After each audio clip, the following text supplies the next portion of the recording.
అంతరిక్షం, సముద్ర గర్భం ఇలా ప్రవేశించిన రంగం ఏదైనా అందులో తమ ముద్ర వేసుకుంటున్నారు ఈ కాలం అమ్మాయిలు.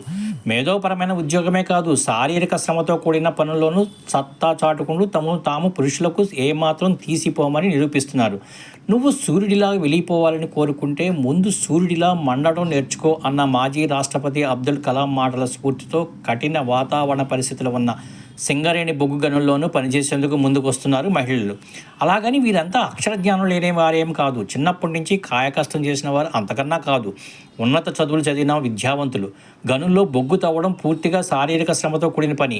ఇంత కష్టం చేయలేరనే ఉద్దేశంతో 7 ఏళ్ల క్రితం వరకు సింగరేణి సంస్థ ఉద్యోగాల్లో మహిళలకు ప్రాధాన్యం ఇవ్వలేదు. కార్మికుల ఉద్యోగాలు పురుషులకే పరిమితం చేయడం సరికాదంటూ గతంలో కొందరు హైకోర్టులో కేసు వేశారు. విచారణ అనంతరం అమ్మాయిలకు కూడా కార్మికులుగా ఉద్యోగాలు ఇవ్వాలని హైకోర్టు ఆదేశించింది. అప్పటి నుంచి సింగరేణి కార్మిక బలగంలో మహిళల ప్రవేశానికి బీజం పడింది.